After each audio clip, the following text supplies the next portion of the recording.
Welcome mga dudes at mga dudettes. Ito na naman si Kevin sa isa na namang episode ng ELITISTANG WEEBOO podcast. So, eto, balik na naman tayo sa Justice Open Studios. Ang tahimik na spot dito sa Justice kung saan pwede ako mag-record. Buti na lang pandemic may lugar ako para makapag-recording. And ayun, para magtunog maayos naman kahit pa paano yung podcast na to. So, eto, kamusta ba tayo? Kamusta ang lahat? Sana nasa mabuti kayong kalagayan, nagwo-work at home or nagpapahinga or something you do to better yourselves or you're doing something to better yourselves. Ako, eto, hindi pa rin ako nakakapag-work at home dahil hindi pa kami makabitan ng internet. Ewan ko na naturingang lungsod yung lugar namin or yung Malabon City, pero dito sa Gulayan ang hirap makabitan ng internet. Yung PLDT landline lang daw yung gagana pag kinabatan kami. Globe no daw. And Converge, naglagay sila ng poste sa harap ng iskinita namin pero 2 months pa daw bago ma-activate. So, yun. Nagko-commute pa rin ako papuntang Ayala para magtrabaho. So, yun. Taste muna. But, enough of the sad stuff. So, eto, konting good news muna tayo. So, when I check yung memories ko sa Facebook, just found out na isang taon na pala natin ginagawa to. So, last August 28, the podcast has reached 1 year of being in the physical world. So, eto, medyo nagbumuni-muni for the past 12 months na ginagawa natin to. Mula nung yun, kasama ko pa yung mga kaibigan ko, si Glenn tsaka si Riel. And yung nag-start yung April, kung kailan, yun, ako na yung solong nagpapalipad nitong eroplanong to. So, thank you sa mga patuloy na nakikinig sa atin. Hope you get something or you get enjoyment from these ramblings from a crazy guy. I think I'm crazy. Dahil kung ano yun yung pinagsasabi ko paminsan-minsan. And, ang malala, nire-record ko pa at kinakalat sa internet. So, eto, happy anniversary. And, ano ba mga pinaggagawa natin itong mga nakaraan? So, ayun, I'm catching up on some things. So, update, pinalabas na yung bagong Ultraman on the Tsubaraya YouTube channel. It's Ultraman Trigger. New Generation Tiga. Dahil hindi nila... And the weird part is, di pa rin nila magamit yung Tiga. Well, ginamit nila yung Tiga on some retrospective, pero hindi nila mailabas-labas yung actor si Daigo because the dinosaurs at Johnny's. So, eto, on the episodes I've watched, it's been good, pero I still miss Ultraman Z. Iba talaga yung dating ng Ultraman Z sa akin. So, I still gonna watch Trigger, pero hindi siya magiging weekly. So, pag naisipan ko, panonoorin ko ulit. And also, episode 7 nata, yung episode ngayon, Ultraman Z shows up. So, it's like a 2-parter na kung nasaan si Ultraman Z is nasa mundo ni Ultraman Trigger. So, panonoorin ko siya this week and next week. Dahil andun yung paborito kong modern na Ultraman. And, also, yun lang na muna yung mga bago-bago sa atin. So, let's continue on with the meats and potatoes ng episode na to, episode 10. So, paano ko ba na-conceive itong idea na to? So, August, nangyari yung Olympics and we got our gold medal. Yay! May gold medal na yung Pilipinas since sumali tayo ng 1924, which is also the birth year of a guy named Juan Ponce Enrile. So, imagine, naabutan ni Enrile nabuhay si Enrile or nagsimulang mabuhay si Enrile, nakasali tayo ng Olympics and buhay pa rin siya nung nanalo tayo ng medal, gold medal to say. So, Manong Johnny, talagang gusto niya talaga maging happy tayo. Joke lang. So, and also, congratulations sa mga athletes natin. Heidelin Diaz for the gold medal sa weightlifting. We also have like 2 silver medalists sa boxing. I forgot their name. Tinignan ko sila. But congratulations sa lahat ng nagka-medal and sa mga Pinoy na atleta na nandun sa Olympics kahit pandemic and na-delay na siya ng isang taon. And also, fun fact, nung 1940s, nakalimutan ko kailan nangyari yung World War II, Japan is also gonna be the one that's gonna host the Olympics nung malapit ng World War II. Na-delay din siya. So, kaya siguro pinilit nilang magkaroon ng Olympics ulit sa Tokyo kasi baka magkaroon ng bagong World War dahil magiging bitter. Joke lang. Hindi naman siguro naging bitter yung Tokyo dahil hindi sila nakapag-host kaya nila ginera yung buong mundo along with Germany and Italy.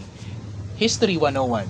So, yun nga, the Olympics happened. Dapat gumawa ako ng episode noon kasi life happens. So, eto, ginagawa ko na siya ngayon. I hope you enjoy this. So, our topic for today, Our topic for today is sports anime. The good, the bad, and the awesome. That is sports anime and manga. Nagbabasa rin tayo nun. So, sports anime is basically anything na naka-focus on sports, athletics, and some aspect of it. So, your traditional sports like your boxing, football, basketball, baseball, and any ball na merong ano. And also like fictional sports or parang sports na niche to say the least. So there's your fishing or heck, Gundam Build Fighters is a sports anime fighting. It's tournament style, may tournament arc, may training arc, and yun, sport din yung touring nila sa ano. Beyblade is a sports anime, puro laruan nga lang, Crush Gear, and there's also like rumors na gagawing Olympic Games na to in real life. Yu-Gi-Oh is a sports anime. Fight me. So, ngayon, yun, pinupush nga nila yung Yu-Gi-Oh! Sana pati Pokemon cards gawin na ring event sa Olympics or Duel Masters. Or, sige, sama na natin Magic the Gathering para matuwa naman yung kaibigan ko si Jed. Jed, hi! So, ayun. So, basically, yun yung basic premise of a sports anime. It pursues a sport or any types of athletics. Or any athletic pursuits. So, of course, with a big subgenre like the sports anime, it falls or medyo formulaic na siya, and of course, may mga tropes tayo na makikita on almost all of them.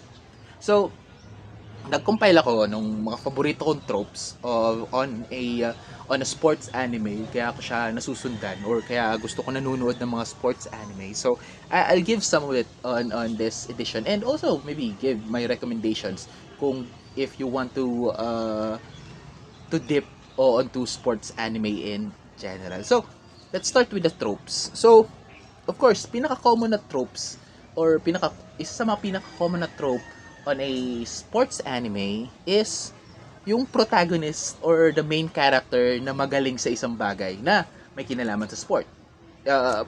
Example, Hanamichi Sakuragi from Slam Dunk is a jumper which is perfect for rebounding. So, parang yun yung natural athletic ability niya is a natural jumper. So, basically, tinuruan siya ni Haruko na mag-slam dunk because of that jumping power. Then from that, tinuruan na siya ng basics. 'Di ba? Pero ando na yung natural ability niya to jump high. So basically on these types of series, manga or shows, yung bida usually has a natural ability na ipopolish na lang for him to be better on a certain sport. Hindi na tayo lalayo on a basketball anime or manga. Kuroko no Basket. yung main character natin, Kuruko, hindi si Kagami yung main character, pero si Kagami yung may main character vibes. But Kuruko, sa ano yung simula ni Kuruko, he loves the game, pero ang specialty niya is passing. Parang siya yung magaling siya magpasa.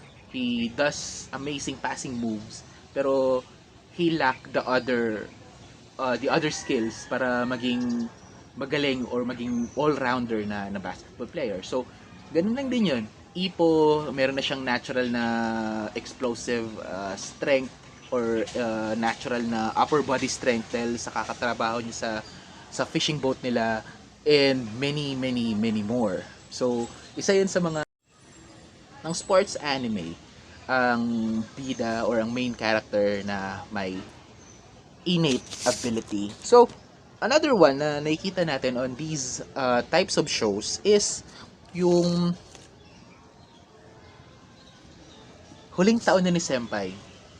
Ilang anime yung ganun? Yung team ng main character laging may senior na last year na nila, or ito na yung huling taon na magkakasama tayo maglaro, na minsan yung isa pa nga doon is sobrang galing or have also a talent, pero dahil hindi siya nabibigyan ng iba pang talented or skillful na teammates, hindi sila makarating ng inter-high, or parang sa preliminaries pa lang or prelims, na sila, ligwak na sila. So, basically, pag dumating yung last year ni Senpai, darating yung mga magagaling na teammates. So, that's another one na I enjoy on these types of shows. Another one is ito, para siya yung I call this focus moments, o yung suddenly, hindi naman suddenly, but through training, the main character or a character from these sports animes will be on extreme focus, na nagkakaroon sila ng parang power-ups or buff. So, and parang sa real life, nagkakaroon, pag nanood ka ng real sports, parang yun yung biglang gagaling yung player, or magiging sunod-sunod yung 3-point shots niya, or sunod-sunod yung shots na pumapasok. Parang ganun, clutch time. We call it a lot of things. Clutch time, the zone. So, in an anime, in a manga, dahil nga visual yung medium nila, how do they portray those extreme focus moments? So, doon lumalabas yung pagiging artistic or yung creativity ng animator or ng mangaka. So, example natin, Hajime no Ippo. So Hajime no Ippo, yung nagiging kulay green yung mata nila to show that they are serious or they still have life with them. Tinawag nila yung faint or faints dahil parang from that extreme focus moment alone, para ka nang nagbabato ng suntok kahit hindi ka bumabato ng suntok. That's the faint. Sa Kuruko, sa sobrang sikat ng ganitong representation ng extreme focus moment, the zone.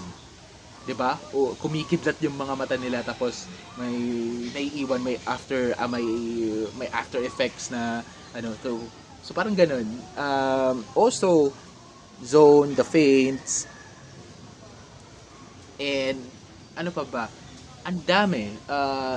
Yung yung rage mode ni Takamura nung nilabanan niya si Brian Hawk or si David, I think ginamit niya rin yung kay David Eagle.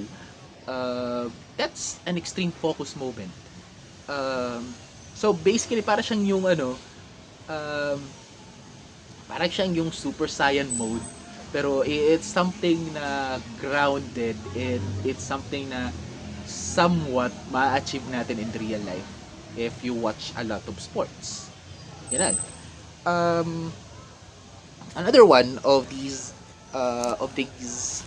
tropes na gustong-gusto natin or medyo madalas natin makita on this sports anime is slowing down the time. Oh, alam ko. It's something na nirereklamo natin on Dragon Ball. 5 minutes tapos like 20 episodes. Or yung 3-point shot ni Kogore na umabot ng 1 linggo. Hence the title of this episode, Isang Linggong 3 points or Isang Linggong 3-point shot. That's a trope na minsan pag ginawa mo siya ng maayos or in-execute siya ng maayos, it's a wonderful tool to provide character development and progress the story as well. Yun nga, yung example, yung 1 linggong 3-point shot ni Kogore.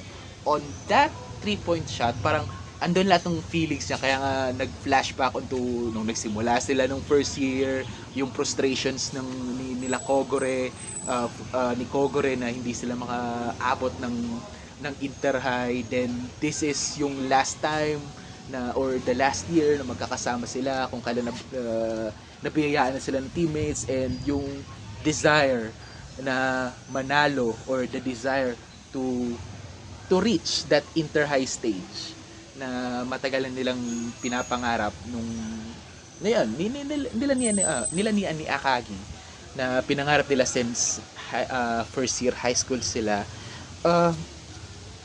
Ito, madalas siya na parang iniisip nyo filler episode siya, pero it's also a common trope, especially kung ang sports anime na pinapanood nyo or na binabasa nyo is based or high school based or mga high school students sila. Anong talagay ko dito? It's don't forget about the exam. May isang episode na ipapaalala sa kanila na, hoy, di lang dapat tayo mag-practice on our sport. We're also on the school as well. So, review. So, isa yun sa mga favorite ko na part of a sports anime. Kasi, yun, mas makikilala mo yung mga characters outside the game. Parang, malalaman mo kung sino yung bookish, sino yung character na matalino sa ganitong subject. Tapos may character na bobo sa ganitong subject pero matalino sa ganitong subject. One fun memory that I have with that is sa iShield 21, they have a tight end. Nakalimutan ko yung pangalan tight end na yun. Nakalimutan ko yung pangalan. Basta yung siya, yung lagi siyang nakataas yung paa, tapos umiikot-ikot, yung matangkad. Tapos, sobrang bobo niya sa lahat ng subjects. Tapos, nung ini-incorporate nila yung football, yung American football onto that sa mga lessons or sa mga exams, nasasagot niya naman lahat. Parang weird. Kailangan mong i-connect yung sport mo into the lessons para matuto ka. Parang ganun. And it's actually being used. Parang it's being used on some exams as well or on some reviews para mag-retain yung information onto some of the students. Pero parang nakakatuwa lang na kailangan mo mag-incorporate ng totally random na bagay onto your lessons para lang matandaan mo siya. Ayun. Another trope is yun nga, yung reveal na meron pa silang senpai na magaling tapos parang kalagitnaan pa siya ng series lalabas. So, that's your Hisashi Mitsui, that's your Teppei kung si Teppei ng Kuroko no Basket, or yung kicker ng Devil Bats. Parang late into the series na sila lumabas dahil injury or umalis ng team, nawala ng amor or tinamad na. Tapos they find the love for the sports once again. So parang yun nga, isa sa mga nagpapag-ground on these types of presentation or these types of animes. So maliban sa late reveal ng isa pang senpai na member ng team is also high schoolers or characters na mas matanda pa sa kanila sa edad nila. Slam Dunk is one of them. Akagi, yung big guy nung Ryonan, sa Kuroko may mukha ng mukha ng 20 years old. Heck, even Hajime no Ippo, maniniwala ba kayo na 28 years old si Takamura tsaka si AJ dati? From the body build that they have and sa mga itsura nila, mukha na silang 30. Siguro ganun nga, dahil nga you're into the sport or nakafocus ka dun sa sports mo, parang nakakalimutan mo na yung skincare or nakakalimutan mo na yung vanity mo. So, nagmumukha kang matanda at times. So, parang nakakatuwa lang kasi may mga ganun na ano. Tapos magugulat yung mga characters. Talaga? Yun yung edad mo? But parang mas matanda ka. Parang Tapos, of course, sasama ng mga ng mga exaggerated na reaction. So, doon bumibenta yung mga ganong joke. And, yun. So, yun yung mga madalas na yun yung mga madalas na tropes na nakikita natin on some sports anime. So, sa pagbabalik natin, tuloy natin yung kwentuhan. So, break muna tayo ng sandali. Get your water, kuha kayong chips. Ako, hihinga muna ako. Then, let's go back and have recommendations kung ano yung magandang sports anime na napanoorin. Especially ito, naka-stock yung makaramihan na naman sa bahay. And if you wanted to dig deeper into sports animes, maybe I can give you some na pinapanood ko. So, sa pagbabalik yan ng Elitistang WEEBOO podcast. 1 out of every 5 junior high students plays basketball. Didn't you know that?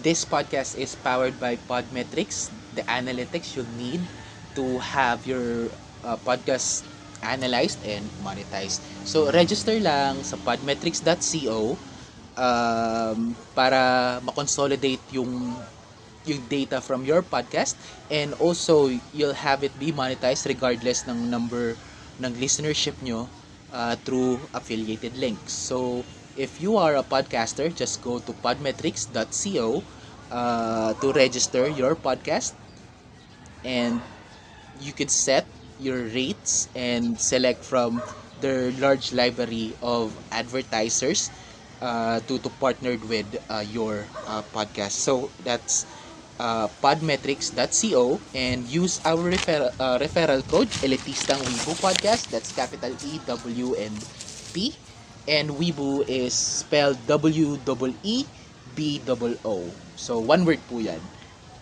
Podmetrics, the easiest way for you to monetize your podcast.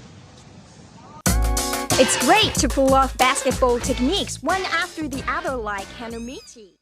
And we're back. So, eto na tayo ngayon. So, after I given yung mga tropes na gusto ko on a sports anime or manga, let me give you my recommendations or yung mga sports anime na pinapanood ko or napanood ko na, and tell a thing or two kung bakit ko sila favorite.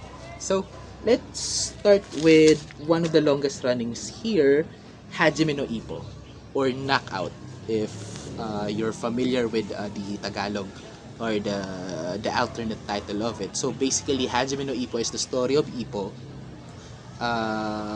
wanting to know how being strong is. Hindi iba na siya agad sa your typical na sports anime, kasi yung quest ng bida or yung purpose ng bida or ang tanong ng bida is not something na achievable like a championship or whatnot, but it's something of a question na gusto niyang masagot, and the way na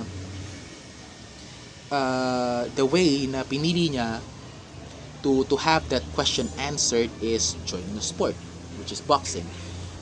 Hindi lang si Ippo yung magandang character doon. There's a lot of side characters na either you'll relate or you'll really enjoy.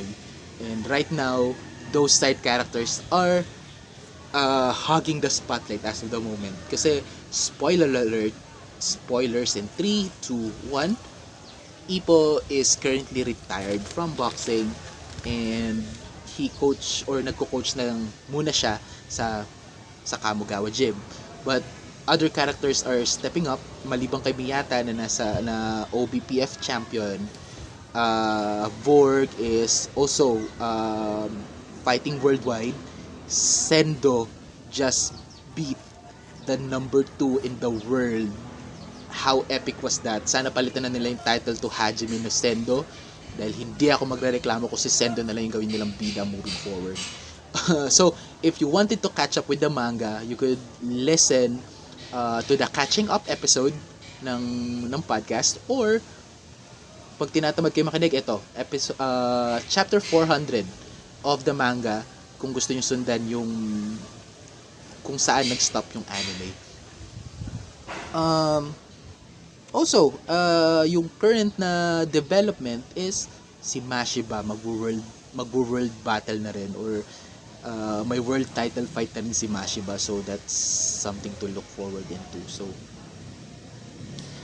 another one na nasa long running list is Captain Tsubasa. Ito naman is a football anime or manga na ginawa late 70s early 80s ni Takahashi Yoichi.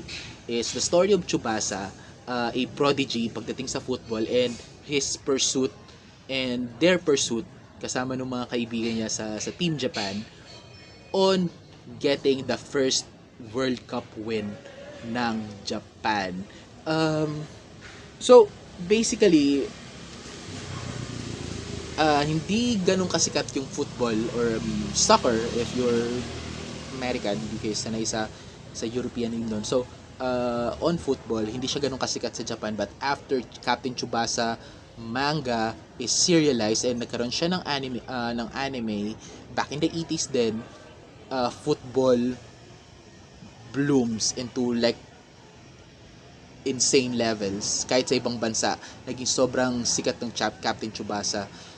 It goes into any other names nung dinub sila sa ibang bansa, like Oliver Atomata siya nung nasa sa Italy, or basta it makes football really popular, and it's a really popular anime on other parts of the world, pero dahil dito gusto nating maging unique, basketball ang gusto natin. But to think na it's a football manga of a fictional character din, yun, ginawa nila to promote the sport. And hanggang ngayon hindi pa tapos yung story ng Tsubasa kasi hindi pa nananalo ng World Cup yung Japan. So on the story right now, kino-conquer nila yung Olympics, nasa like almost semifinals na sila ng Olympics. So I hope yung susunod na series yun na yung World Cup dream, or yung World Cup na mismo yung So napakarami niyang installments, from Captain Tsubasa to Captain Tsubasa J, Road to 2002, tapos may spin-offs kung saan it's a football match na tumagal ng 50 chapters. I know it's ridiculous, pero I don't care the sport itself. I care about the characters. I love the characters of Tsubasa, especially yung isa sa nilagay ko na characters on the title card, or ilalagay ko na characters sa title card.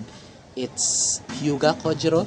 So siya yung favorite ko na character sa Tsubasa, dahil siya yung poor boy na yung mahirap siya, tapos ginamit niya yung football para iahon sa hirap or mabigyan ng mga dambuhay yung pamilya niya. So it's somewhat of a inspiring story with Hyuga Kojiro. So kaya favorite ko siya na character, and siya yung hot-blooded na laging galit na character, which is hindi naman ako ganun. I hope hindi ako laging galit sana. So ayun, so that's two. Another one na binabasa ko or pinapanood ko na sports anime, Slam Dunk. I know from the things that I said, or somewhat I said about basketball, Slam Dunk is a really awesome sports anime. It follows the story of Hanamichi Sakuragi na sumali sa basketball team para makakuha ng girlfriend. I know, may mga ganong tao, believe it or not. So, pero of course, he falls in love with the sports, with the sport pa rin. Kahit na yung main purpose niya is to get a girlfriend. So, yun, it's a fun, grounded series. Ganun ka hindi siya ganun ka over the top like your other basketball animes like your Kuroko no Baskets or your Ahiro no Sora, or ba't ang isa pa, Buzzer Beater. Hindi siya ganun ka over the top. So that's something that a classic na you can watch. So of course, nabanggit ko na rin, Kuroko no Basket is another good manga. Iba rin yung approach niya onto the presentation of a sports anime. So basically yung premise niya is isang legendary team na nanalo ng 3 magkakasunod na championship nung middle school, tapos nung pag-graduate sila, lumipat sila ng iba't ibang school to fight each other. So yung sikat is yung 5, tapos yung bida is yung 6 man na hindi marunong mag-shoot. Na magaling lang magpasa. So that's something na you could read. It's like 250 chapters, so sobrang iksi lang yan. And a monthly spin-off manga na tapos na rin. So that's something that you could binge on a weekend or a month or so. It's a fun series. It has likable characters as well. So that's something that you could dig deeper into. I Shield 21 is an honorable mention. So these are honorable mentions na lang. I Shield 21 is another good anime. It teaches you about American football, and also parang pare-pareho lang naman yung dahilan ko bakit nagustuhan ko yung mga sports anime na to is the characters. The characters are really fun and enjoyable, and mauhook ka sa mga struggles nila. Kahit you don't care about the sport, you care dun sa mga characters and their struggles. So that's one of the good what's this that's one of the good things about watching a sports anime. It may not make you care about the sport itself, but it makes you care about the struggles of the characters. So honorable mention, I Shield 21, Oji-sama no Tennis or Prince of Tennis, and Haikyuu. But kakalimutan ko yung Haikyuu. Haikyuu is a really awesome anime series about volleyball. So, and kakatapos lang din ng manga niya. So, that's something that you could read on your free time. So, ayun, another one na pwede nyong basahin, it's on the over-the-top side of the sports anime. It's actually not, yeah, may anime siya, pero mas gusto kong basahin yung manga. It's Ring ni Kakero. It's from the author of Saint Seiya. So, imagine nyo na lang yung Saint Seiya na boxing. So, bulalakaw ni Pegasus in a punch form. Something like that. Yan, Ring ni Kakero. There's also like sports/martial arts na anime. Your Karate Tsukushi, Baki, Kengan Ashura, and a lot. So sports anime and manga is a really vast genre that you could dig deeper into. There are some available online, there are some available officially. Just do Google, hanapin nyo yung mga obscure gems of this subgenre and enjoy. So as we wind down, hindi pa tayo mag-wind down unless ihinto nyo na itong pakikinig dito dahil like 30 minutes na akong dada ng dada. Sorry, ako lang mag-isang dada dito. But eto, yun nga, bakit gusto natin ng sports anime? Yun nga, nasabi ko na kanina, it sometimes make you care about the sport, pero most of the time you care about the characters, the struggles, the friendship. Parang parang sa Shonen Jump na lang. Shonen Jump, yung motto nila is friendship, struggles, victory. And something that a more real way that you'll encompass those three virtues, or those three main things: friendship, struggles, and victory, is sports. Sports, you make friends, you make allies, you grow together, you struggle together, and you become victorious together. So that's something. And also, if sawa na kayo sa kakasigaw from Dragon Ball, or that over-the-top action from your other animes, sports anime is something of a grounded genre. It's, of course, merong exaggerations because it's a visual medium. They need to show the intricacies of the sport. But sports anime is something that we could do in real life. Or conceptually we can do in real life. It's something grounded that we could reach. Kahit yung zone na lang, or yung feints. There are stories of athletes experiencing or reaching that extreme focus na they seem to be superhuman pag nangyayari sa kanila yon. So that's why I enjoy sports anime, or looking at sports animes, because parang mas na-visual, o para yun yung way para ma-visualize mo on how amazing the human body is, or how amazing the human body is. It shows you extreme, exaggerated forms of extreme focus, and there, yun talaga. Kaya mahal na mahal natin, or gustong gusto natin na manood ng sports animes. So what's in the future? Sports animes gonna stay. There are still sports animes that are being shown, both your traditional sports and some niche ones. Keijo, ba't ko nabagit yung Keijo? Basta panood nyo rin Keijo. It's fun. There's also, yun, yung mga technically sports anime, pero parang commercials lang sila for a toy. So like your Beyblades, your Crush Gears, your Duel Monsters, also your Yu-Gi-Ohs, Bakugans, and whatnot. Basically, those are sports anime.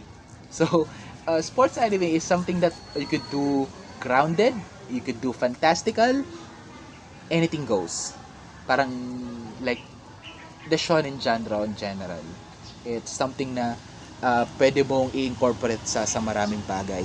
So, and one thing that I'm really excited to see, kasi sobrang ganda ng manga niya, Blue Lock.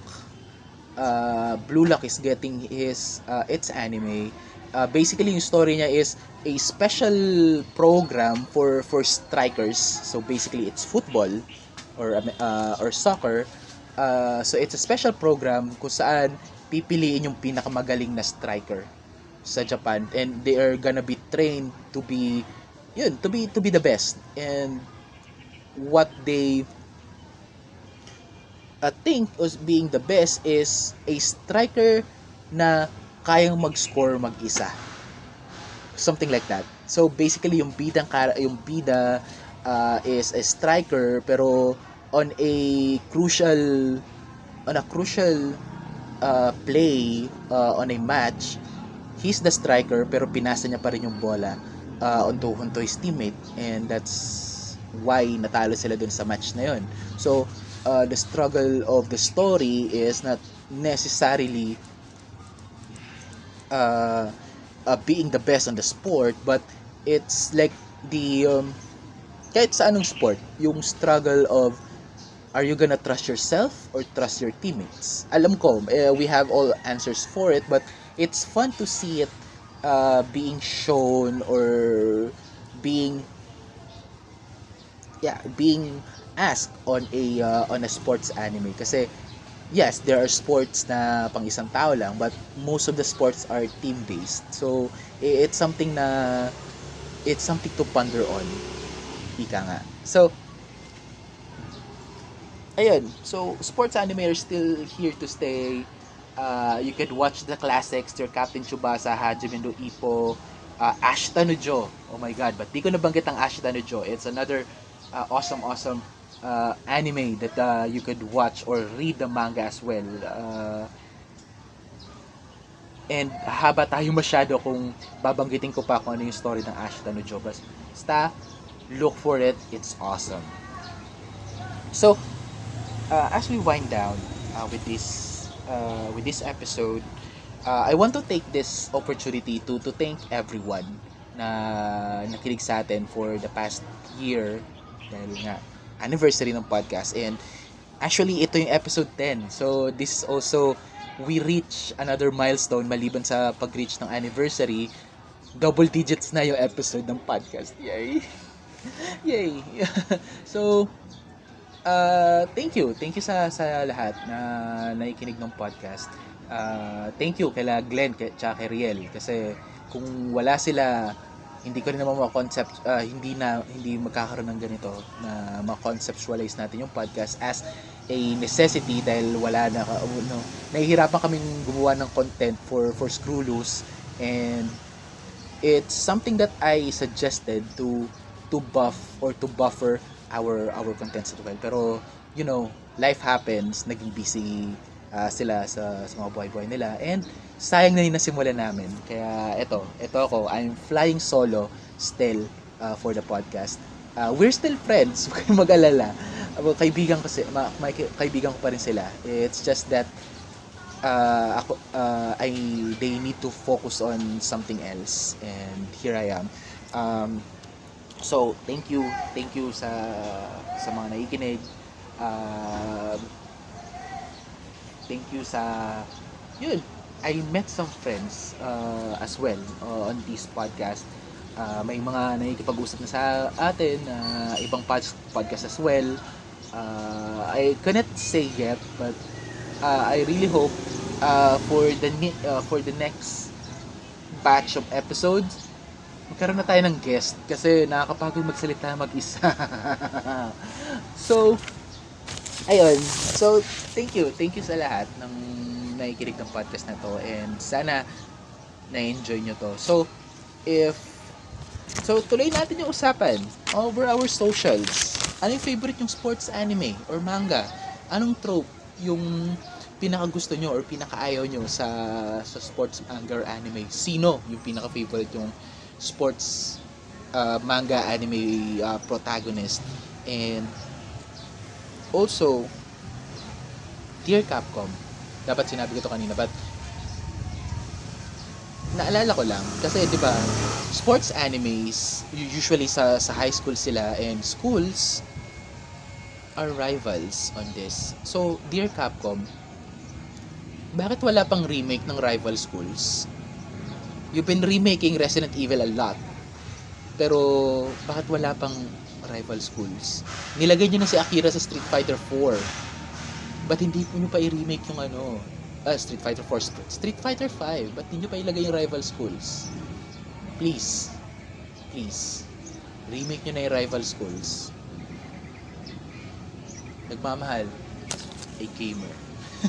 So, yun lang. I need to have that get out of my system. And also, I have napag-usapan namin doon ng kaibigan ko si Jed. Yan, nasabi ko na. Ay inilatag ko na sa Ether. So if it's destined to be remake, mari-remake siya. Antayin na lang natin. So enough of my ramblings. So follow us on our socials, Instagram and Twitter at ELITISTANG Kebs. Facebook, follow our page at facebook.com/elitistang weebpod. So ayun, nasira yung last part nung file na to. So, hi from the future. This is Future Kevin.